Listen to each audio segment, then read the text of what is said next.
அனைவருக்கும் வணக்கம். வர மார்ச் 8ஆம் தேதி மகா சிவராத்திரி வருது. அன்னைக்கு நம்ம என்னெல்லாம் செய்யணும் என்னெல்லாம் செய்யக்கூடாதுன்னு பார்க்கலாம் வாங்க. சிவராத்திரி அன்னைக்கு முழு நேர விரதமா இருந்தா அன்னைக்கு நைட்டு நீங்க கண்விழிக்க போறீங்க அப்படின்னா நீங்க அன்னைக்கு ஃபுல் டேவே சாப்பிடாம இருக்கிறது ரொம்பவே நல்லது.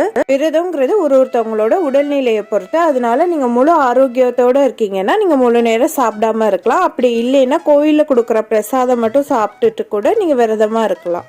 ரெண்டாவது விஷயம், நீங்கள் 8ஆம் தேதி அன்னைக்கு நைட்டு ஃபுல் நைட்டுமே நீங்கள் கண் விழிக்க முடிஞ்சால் கண் விழிக்கலாம். அப்படி இல்லை என்னால் அவ்வளோ நேரம்லாம் கண் விழிக்க முடியாது அப்படின்னு நீங்கள் நினச்சிங்கன்னா, சிவபெருமான பார்வதி தேவி வழிபட்ட நேரமா சொல்லப்படுற இந்த அரை மணி நேரத்தை நீங்க வழிபடுறதுனால முழு இரவு கண் விழித்த பலனை அடைய முடியும்.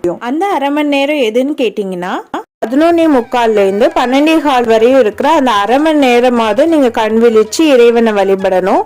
மூணாவதா வில்வ இலை, அன்னைக்கு ஒரு இலையாவது சிவனுக்கு நம்ம சமர்ப்பணம் செய்யணும்.